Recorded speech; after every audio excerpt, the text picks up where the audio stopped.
Dans la vie trépidante que nous menons, la colère semble être comme ce vieil ami indésirable, toujours prêt à surgir à l'improviste, difficile à ignorer et encore plus à faire partir. Mais si je vous disais que la clé pour changer cette dynamique ne réside pas dans la répression de la colère, mais dans l'art de la retarder, que penseriez-vous? Aujourd'hui, nous allons découvrir une vérité intemporelle. Le meilleur remède contre la colère, c'est le délai. Ces paroles du philosophe romain Sénèque, prononcées il y a près de 2000 ans, gardent une puissance inaltérable et peuvent transformer notre façon de vivre aujourd'hui. Avant de plonger dans le comment, nous devons d'abord explorer le pourquoi. Pourquoi devrions-nous nous soucier de contrôler notre colère? Pourquoi ne pas simplement la laisser exploser? Une colère incontrôlée est comme un feu sauvage, capable de détruire des relations, d'abîmer notre santé et de laisser derrière elle des regrets qui perdureront pendant des années. En réalité, la colère n'est pas notre ennemi. C'est une émotion naturelle, souvent un signal que quelque chose d'important est menacé. Le véritable défi réside dans la manière dont nous y réagissons. C'est là que la philosophie stoïcienne entre en jeu. Les stoïciens, ces philosophes de la Grèce et de la Rome antique, nous ont enseigné que si nous ne pouvons pas toujours contrôler les événements extérieurs, nous avons en revanche un pouvoir absolu sur notre réponse à ces événements. Dans l'intervalle entre le stimulus et la réaction, nous trouvons notre plus grande force. Alors, comment créer cet intervalle de réflexion et que se passe-t-il pendant ce moment précieux? Examinons cela à travers les histoires de 3 personnages provenant d'horizons très différents. Sarah, Michael et Alex. Chacun d'eux fait face à des défis qui mettent leur patience à l'épreuve et suscitent en eux la colère. Sarah est une cadre supérieure constamment soumise à une multitude de responsabilités. Ses journées sont remplies de réunions successives, d'emails urgents et de décisions capitales. Lors d'une réunion, Sarah sent la frustration monter quand un collègue présente un rapport bâclé. À cet instant, la colère de Sarah monte en flèche.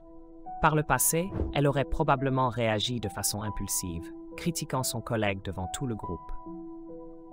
Mais Sarah a appris l'art de la patience.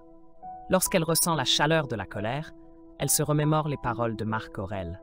« Tu as le pouvoir de contrôler ton esprit, non les événements extérieurs. Prends conscience de cela et tu trouveras la force. » Dans cet instant de répit, Sarah se pose 3 questions essentielles. Qu'est-ce qui est sous mon contrôle? Comment mon meilleur moi réagirait-il? Cette situation aura-t-elle encore de l'importance dans un mois? Grâce à ce délai, Sarah se donne l'espace nécessaire pour répondre de manière réfléchie plutôt que de réagir impulsivement. Elle choisit d'aborder la situation de façon constructive, transformant un conflit potentiel en une opportunité d'amélioration. Michael, quant à lui, est professeur de lycée. Travailler avec des adolescents toute la journée exige de la patience, de la compréhension et parfois une peau épaisse. Lorsqu'un élève perturbateur manque de respect en plein cours, Michael sent la colère monter, menaçant de déranger toute la classe. Cependant, lui aussi a appris la puissance du délai. Il se rappelle les mots d'Épictète. Ce ne sont pas les événements qui nous affectent, mais notre manière de réagir à eux. Dans ce moment de pause, Michael réfléchit à 3 points clés. Le comportement de cet élève n'est pas une attaque personnelle. Il pourrait y avoir des raisons sous-jacentes à son comportement. Comment puis-je transformer cela en une occasion d'apprentissage? Grâce à cette réflexion, Michael canalise sa colère en empathie, évitant ainsi une confrontation et ouvrant la porte à une interaction significative. Enfin, Alex, un parent au foyer, doit gérer chaque jour une série de situations qui pourraient provoquer frustration et colère. Lorsqu'il se retrouve face à la colère de son enfant dans un supermarché, la vague familière de frustration et de gêne monte en lui. Pourtant, Alex a lui aussi appris à maîtriser l'art du délai. À cet instant précis, il se rappelle les paroles de Sénèque. Celui qui ne se fâche pas face au mal n'est pas vertueux, mais celui qui reste calme au milieu de la colère est sage. En prenant un moment pour réfléchir, Alex considère 3 choses. Son enfant ne cherche pas à lui rendre la vie difficile. mais traverse une difficulté. Dans chacun de ces exemples, nous voyons que le délai n'est pas une simple pause. C'est une technique puissante qui permet de transformer une réaction instinctive en une réponse réfléchie. Il s'agit de reprendre le contrôle, non pas en niant nos émotions, mais en leur donnant le temps de se calmer avant qu'elles ne se transforment en actions regrettables. Dans notre monde moderne, la colère peut surgir à tout moment, comme une réponse instinctive aux frustrations du quotidien. Mais au lieu de réprimer cette émotion naturelle, il existe une autre voie, celle de la compréhension et de la maîtrise, grâce à l'art subtil du délai. Prenons l'exemple d'Alex, face à la colère de son enfant dans un supermarché. Plutôt que de réagir de manière impulsive à la crise, il choisit de ralentir, de comprendre les besoins sous-jacents à ce comportement et ainsi de répondre à la situation avec empathie plutôt qu'avec irritation. Ce n'est pas la colère en elle-même qui est problématique, mais la manière dont nous choisissons de la gérer. En créant cet espace de réflexion, Alex a transformé une situation tendue en une opportunité de compréhension. De la même manière, Sarah, Michael et Alex nous montrent que maîtriser l'art de la patience ne signifie pas ignorer la colère, mais plutôt créer une distance suffisante pour que la sagesse émerge. Dans ce moment d'arrêt, nous pouvons choisir de réagir en accord avec nos valeurs et non sous l'emprise de nos émotions immédiates. Mais comment pouvons-nous réellement développer cette capacité à retarder notre colère? Et que se passe-t-il dans notre cerveau durant cet instant précieux? Scientifiquement parlant, lorsque la colère monte, l'amygdale, cette petite structure au cœur de notre cerveau responsable de nos émotions, se met en alerte et libère des hormones de stress, préparant notre corps à réagir selon le fameux instinct de combat ou fuite. Dans les sociétés modernes, cette réaction instantanée est souvent contre-productive. C'est là que la puissance du délai entre en jeu. En prenant quelques secondes pour nous arrêter, nous activons le cortex préfrontal, la partie du cerveau responsable de la pensée rationnelle et de la prise de décision. Ce simple arrêt nous permet de passer d'une réaction émotionnelle à une réponse réfléchie. Cette pratique du délai peut s'acquérir avec des exercices quotidiens et une réelle discipline. Voici quelques techniques que vous pouvez appliquer pour entraîner cette compétence. D'abord, la règle du 5-5-5. Lorsqu'une situation commence à vous énerver, demandez-vous, cela aura-t-il encore de l'importance dans 5 minutes, 5 mois, 5 ans? Cet exercice mental remet la situation en perspective et nous permet souvent de réaliser que notre colère est disproportionnée par rapport à l'enjeu. Ensuite, il y a la technique de la respiration en boîte, utilisée même par les forces spéciales comme les Navy SEALs. Le principe est simple. Inspirez pendant 4 secondes, retenez votre souffle pendant 4 secondes, expirez en 4 secondes, puis faites une pause de 4 secondes avant de recommencer. Répétez ce cycle 4 fois. Ce processus permet de calmer le système nerveux et d'offrir un moment de recul nécessaire pour éviter une réaction impulsive. La troisième technique s'inspire directement de la philosophie stoïcienne. Face à une situation qui provoque une montée d'émotions, prenez un pas en arrière mentalement et observez-la comme si vous étiez un simple spectateur neutre. Demandez-vous, qu'est-ce qu'une personne sage ferait dans cette situation? Cette simple question crée une distance émotionnelle et favorise une réponse plus raisonnée. Changer notre point de vue est une autre stratégie puissante. Dans l'espace de réflexion que vous vous accordez, essayez de considérer la situation non pas comme une menace, mais comme un défi ou une opportunité de croissance. Souvent, cette nouvelle perspective suffit à désamorcer la colère. Enfin, une technique essentielle, le questionnement de la réalité. Lorsque des pensées colériques surgissent, demandez-vous, est-ce vraiment vrai? Bien souvent, notre colère repose sur des hypothèses ou des malentendus. En nous posant cette question, nous pouvons clarifier la situation et éviter de réagir sur la base d'une interprétation erronée. Il est important de se rappeler que l'objectif n'est pas de ne jamais ressentir la colère. C'est une émotion naturelle et parfois utile. Le but est plutôt de créer un espace entre le stimulus et la réaction, où nous avons la liberté de choisir notre réponse. Revenons à nos trois personnages, Sarah, Michael et Alex, chacun utilisant ces techniques dans leur vie quotidienne pour dompter leur colère. Sarah, directrice d'entreprise, applique la règle du 555 dans ses négociations. Lors d'une récente discussion tendue, elle ressent la colère monter face à une proposition qu'elle juge insultante. Mais au lieu de réagir immédiatement, elle prend un moment pour se poser les trois questions du 555. Bien que la proposition l'agace sur le moment, elle réalise qu'à long terme, cela n'aura que peu d'importance. Grâce à cette prise de recul, elle est capable de poursuivre la négociation sereinement et conclut un accord bénéfique pour les deux parties. Michael, professeur de lycée, est confronté à des adolescents au comportement parfois difficile. Lorsqu'un élève perturbe son cours et teste ses limites, il utilise la respiration en boîte. En quittant la classe pendant 1 minute, il suit 4 cycles de cette technique de respiration. Cet instant de calme lui permet de revenir avec une attitude plus apaisée. Et il aborde le problème de manière ferme mais bienveillante, transformant une situation potentiellement explosive en un moment d'apprentissage précieux pour l'élève. La maîtrise de la colère, loin d'être une répression de nos émotions, est un exercice de sagesse et de patience. C'est dans cet espace de retardement que nous trouvons notre véritable pouvoir, celui de choisir une réponse en harmonie avec nos valeurs, et non dictée par nos instincts primaires.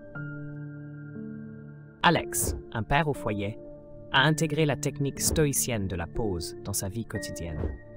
Lors d'une journée particulièrement éprouvante où tout semblait aller de travers, son enfant renversa un verre de jus de fruits sur le sol fraîchement nettoyé. Autrefois, cela aurait pu être la goutte de trop. Mais désormais, Alex prend un instant pour se reculer mentalement et se demande « Que ferait un père sage dans cette situation ?» Ce moment de réflexion lui permet de voir cet incident non comme une provocation intentionnelle, mais comme une étape naturelle dans le développement de son enfant. Au lieu de s'emporter, il transforme le nettoyage en un jeu, enseignant ainsi à son enfant la responsabilité tout en maintenant une atmosphère positive. Ces exemples concrets montrent que l'art de retarder la colère n'est pas une simple théorie philosophique, mais un outil pratique que nous pouvons utiliser au quotidien. Cependant, que faire lorsque la colère est trop intense ou légitime pour être simplement mise de côté? C'est à ce moment-là que nous devons explorer les racines de cette émotion. Souvent, la colère n'est pas seulement déclenchée par le facteur immédiat, mais est liée à des besoins insatisfaits ou à des peurs profondes. Pendant cette pause, il est utile de se demander « Qu'est-ce qui me dérange vraiment ici? Est-ce un sentiment de manque de respect, d'insécurité ou d'impuissance? » En comprenant les causes profondes de notre colère, nous sommes mieux équipés pour résoudre le vrai problème, plutôt que de simplement réagir à des symptômes superficiels. Le philosophe stoïcien Épictète disait « Les hommes ne sont pas troublés par les événements, mais par la manière dont ils les perçoivent. » Cette compréhension profonde nous rappelle que la colère ne découle souvent pas de la situation elle-même, mais de notre interprétation de celle-ci. En retardant notre première réaction, nous nous donnons l'opportunité de réévaluer cette interprétation et d'adopter une perspective plus constructive. Prenons un instant pour mettre cette pratique en œuvre. Pensez à une situation récente qui vous a mis en colère. Avez-vous trouvé un exemple? Maintenant, appliquez l'art du délai à rebours. Respirez profondément et réfléchissez à ce qui s'est passé. En pratiquant cet éloignement mental, suivez les étapes suivantes. Premièrement, demandez-vous « Qu'est-ce qui, dans cette situation, a déclenché ma colère ?» Ensuite, réfléchissez s'il existe une autre façon de percevoir ce problème sans forcément y répondre par la colère. Cela permet souvent de diminuer l'intensité de la frustration. Troisièmement, identifiez le besoin sous-jacent qui n'a pas été satisfait à ce moment-là. Enfin, si vous pouviez revenir en arrière, comment réagiriez-vous différemment? Cet exercice ne vise pas à juger votre réaction initiale, mais à entraîner l'esprit à instaurer cette pause indispensable dans les futures situations, vous permettant ainsi de choisir une réponse plus appropriée. Abordons maintenant un malentendu courant. Retarder la colère ne signifie pas être passif ou faible. En réalité, c'est exactement l'inverse. Maîtriser l'art du délai nous permet d'aborder les problèmes de manière plus efficace et de nous exprimer avec plus d'assurance. En réagissant avec calme et clarté, plutôt que sous l'effet de la colère, nos paroles gagnent en poids et nos actions ont un impact bien plus fort. Réfléchissons à ces mots de Marc Aurèle. Plus un homme est proche de la tranquillité d'esprit, plus il est proche de la force. Cette force intérieure nous permet de rester fermes dans nos principes, sans nous laisser emporter par la tempête émotionnelle.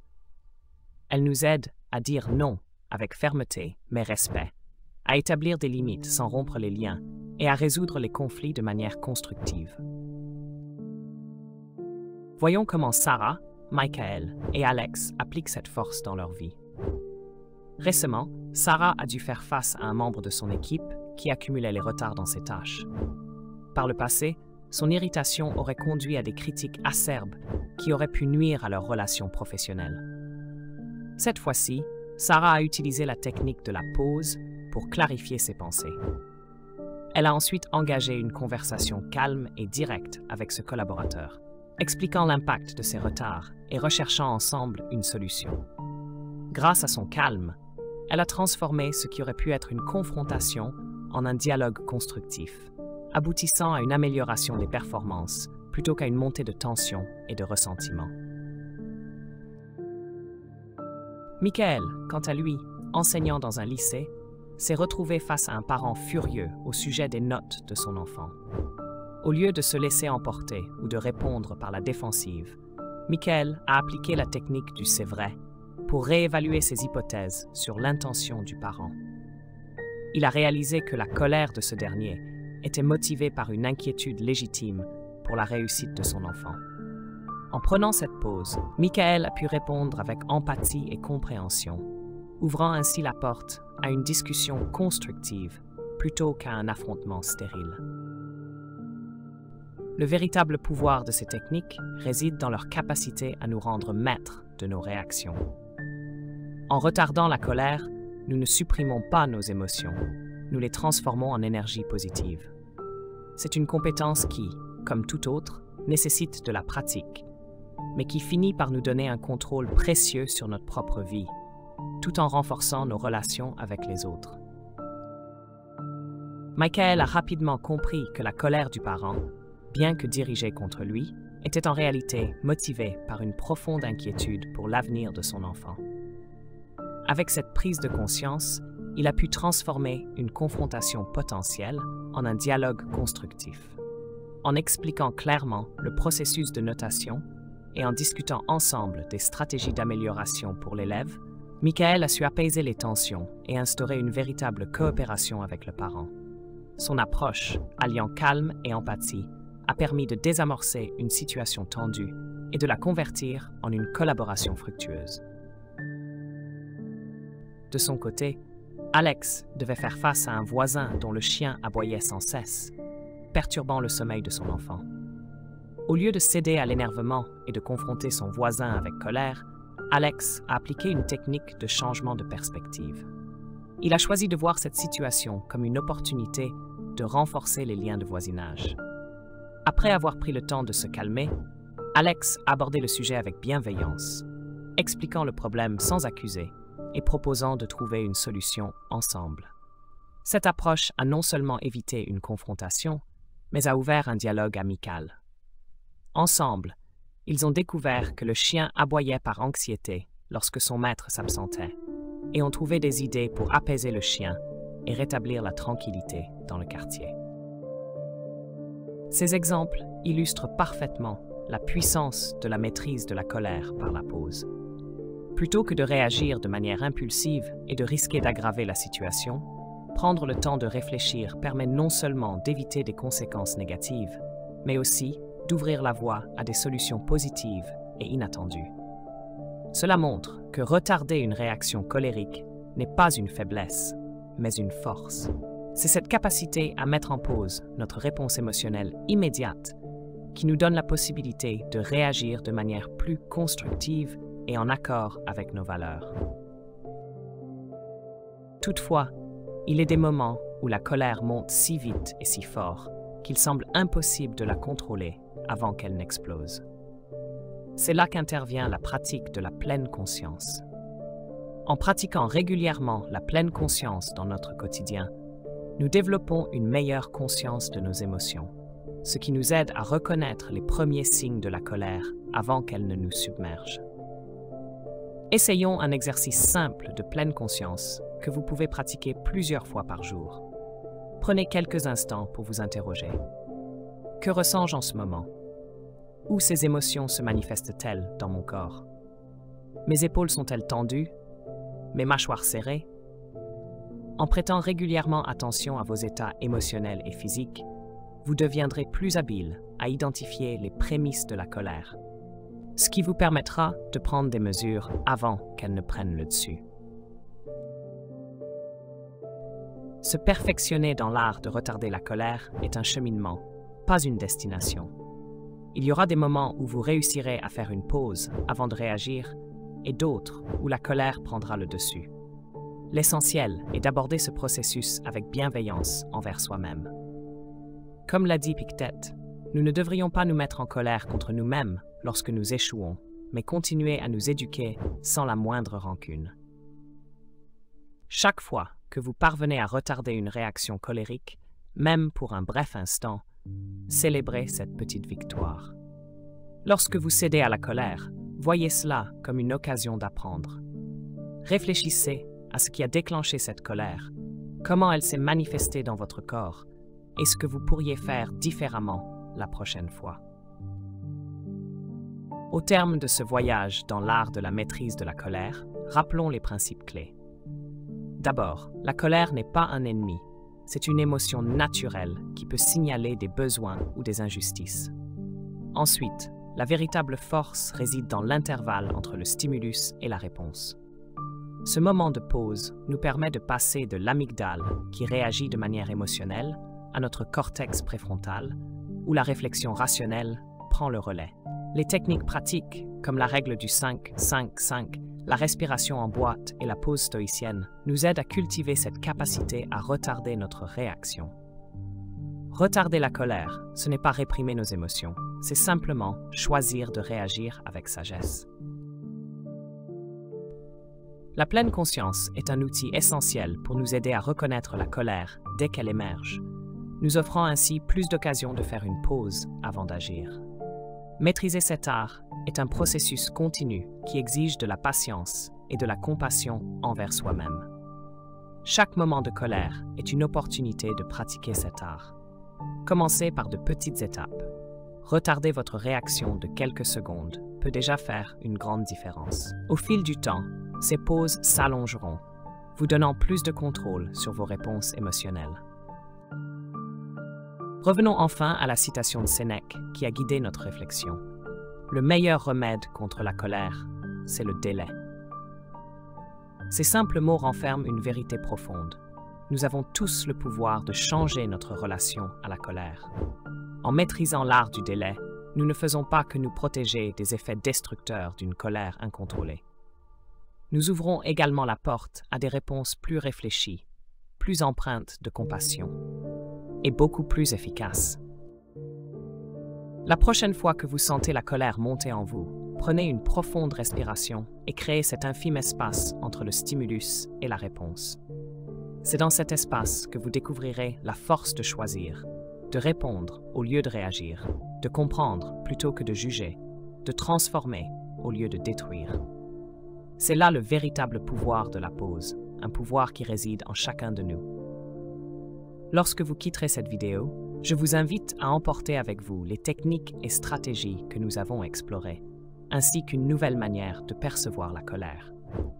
Ne la considérez pas comme un ennemi à combattre, mais comme un messager à écouter, après avoir pris ce moment de recul.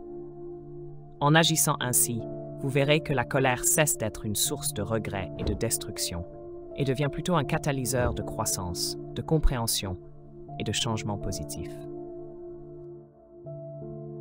Le chemin vers la maîtrise de la colère par la pause est une aventure à vie. Mais c'est un voyage qui mène à une paix intérieure plus profonde, à des relations plus solides et à une meilleure compréhension de vous-même et des autres. Faites ce premier pas, créez cette première pause et découvrez la puissance et la sagesse qui sommeillent en vous. Alors que nous arrivons à la fin de notre exploration de l'art de la maîtrise de la colère, prenons un moment pour réfléchir à ce que nous avons appris. Nous avons étudié les mécanismes neurologiques derrière la colère, découvert des techniques concrètes pour instaurer un délai et vu comment cette approche peut transformer nos interactions quotidiennes. Il est maintenant temps d'intégrer ces pratiques dans notre vie de tous les jours. La réflexion quotidienne est l'une des méthodes les plus efficaces pour ancrer cette habitude de la pause. Les stoïciens pratiquaient un exercice appelé l'examen du soir. À la fin de chaque journée, ils méditaient sur leurs actions, notamment sur leur gestion des situations difficiles. Nous pouvons adapter cet exercice pour nous concentrer sur notre maîtrise de la colère. Chaque soir, posez-vous ces questions. Quand ai-je ressenti de la colère aujourd'hui? Ai-je réussi à instaurer une pause avant de réagir? Si oui, quel a été le résultat? Sinon, comment les choses auraient-elles pu se passer autrement? Quelles leçons puis-je tirer pour demain? Cet exercice simple renforce l'importance de la pause et entraîne votre esprit à mieux reconnaître les situations qui déclenchent la colère. Avec le temps, vous deviendrez de plus en plus habile à créer cette pause précieuse au cœur même de la tempête émotionnelle. Mais que se passe-t-il lorsque la colère semble justifiée, lorsque nous sommes confrontés à une véritable injustice? C'est ici que le concept stoïcien de la colère justifiée entre en jeu. Les stoïciens croyaient qu'il y avait une place pour la colère lorsque celle-ci était contrôlée, proportionnée et tournée vers la correction d'une injustice. Cependant, même dans ces situations, la pause reste essentielle. Sénèque écrivait « La colère, même justifiée, ne devrait jamais s'exprimer dans l'isolement. Attendez d'avoir des témoins avant de la manifester. » Ce délai a plusieurs objectifs. Il nous permet de vérifier que notre colère est réellement justifiée, de former une réponse plus efficace et d'exprimer nos préoccupations de manière à encourager un changement positif. Pensez aux grands leaders qui ont su transformer leur colère en moteur de justice sociale, tels que Martin Luther King Jr. ou Nelson Mandela. Leur colère face aux injustices systémiques n'a pas été étouffée, mais transformée par la patience et la sagesse en actions puissantes, non violentes. Ils incarnent la façon dont la pause peut métamorphoser la colère, la faisant passer d'une force destructrice à un catalyseur de changement. Lorsque nous pratiquons l'art de la pause, notre relation avec la colère évolue.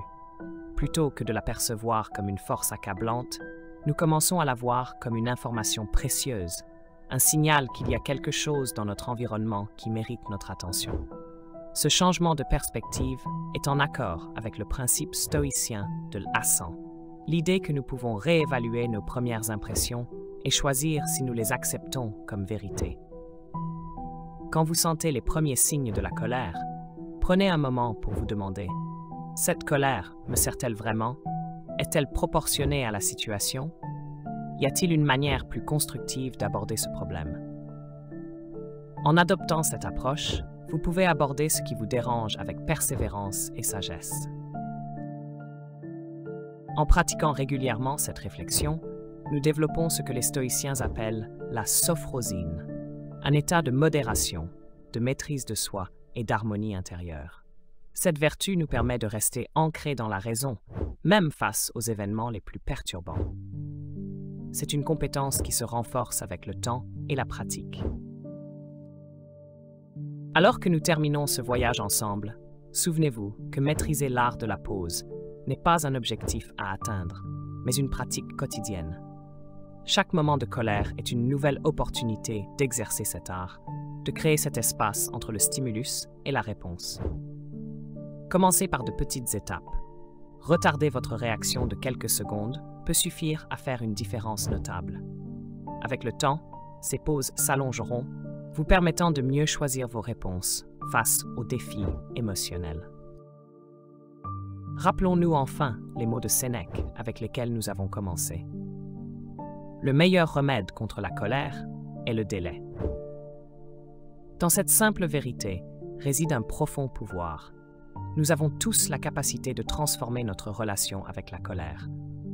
En maîtrisant l'art de la pause, non seulement nous nous protégeons des conséquences destructrices d'une colère incontrôlée, mais nous ouvrons également la porte à des réponses plus réfléchies, plus empreintes de compassion et infiniment plus efficaces. Ce n'est pas que nous ne devrions jamais ressentir de la colère, mais il s'agit plutôt d'avoir la sagesse de savoir quand elle est justifiée et la maîtrise de soi pour l'exprimer de manière constructive. Alors que nous approchons de la fin de ce voyage, retournons une fois de plus vers nos personnages. Sarah, Michael et Alex. Sarah a découvert que la pratique de la pause n'a pas seulement transformé sa vie professionnelle, mais a également enrichi ses relations personnelles. En prenant le temps de se calmer avant de réagir à certaines remarques impulsives de son partenaire, elle a pu engager des conversations plus profondes et constructives sur ses besoins et émotions. Cela a permis de renforcer leur relation, la rendant plus forte et plus compréhensive. Michael, en tant que professeur de lycée, a intégré l'art de la pause dans ses cours, en introduisant des exercices de pleine conscience pour ses élèves. Il a constaté une amélioration notable dans leur comportement et a même reçu des remerciements de parents, impressionnés par l'effet positif que ces techniques avaient à la maison. Alex, quant à lui, a réalisé que la maîtrise de la pause avait accru son bien-être quotidien. Plutôt que de réagir avec frustration aux petits tracas du quotidien, il a appris à répondre de manière réfléchie, ce qui a transformé son expérience de la parentalité en quelque chose de plus joyeux et lui a permis de retrouver de l'énergie pour ses passions personnelles. Ces histoires nous rappellent que l'art de retarder la colère ne se limite pas à éviter des conséquences négatives. Il ouvre aussi un espace pour des expériences plus enrichissantes dans chaque aspect de notre vie. En concluant cette exploration, il est essentiel de se rappeler que maîtriser la pause n'est pas un chemin vers la perfection.